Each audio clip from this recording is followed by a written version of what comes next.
How's it going, everybody? Welcome back to the channel. I just want to put out a really quick update on what's going on. I know I didn't have a video last week. The video I was planning on putting out for this week turned into a huge project.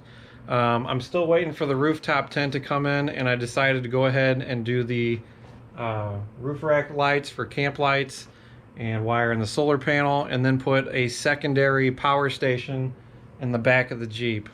All those parts came in, and I started doing it, started filming it, and I decided, you know what, this is going to take forever, so I put the camera down. The project is still going on, and I'm hoping to do a complete walkthrough video of what I did when this is finished. I'm hoping to have that out sometime probably middle of the week for you guys. Keeping with the theme of budget build, everything I've done is still within reason. If you follow my Instagram, I'll put the name of it right down below. You can go check that out. I posted a picture of all the parts I had laying out. And some of the stuff you'd think, oh, he's putting a stereo in, but it's not what I was doing. It's the best way to get the cable that I wanted with the fuse at the cheapest rate rather than buying like a whole spool of the cable. I'm really excited about how this one's turning out. I'd show you, but you know, I'm gonna leave that for later on. So like I said, I'm hoping to have that video up by midweek. You guys, I'm sorry for the delay in the video.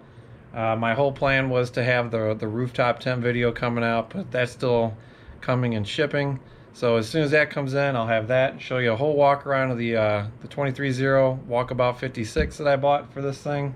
Hope you guys will like what I put out here. It's going to be a complete walkthrough of what I've done. Like I said, it's got the wiring for the solar panel. I put in cabin lights on the side for camping and then setting up, so I got amber lights and then clear lights. I'm also putting some lights in the back tailgate, so when I'm back there cooking or getting stuff out of the bins, I can see what's going on at night. And I built a complete power station that fits right into the side panel of the XJ. Make sure you subscribe, ring the bell, and that's going to do it for this. Next video is coming out probably midweek, and that'll be a complete walkthrough of what I've done on this project, and then hopefully next project will be the rooftop tent when that thing comes in. So other than that, hope you guys had a great weekend, and I'll see you later in the week. Thanks.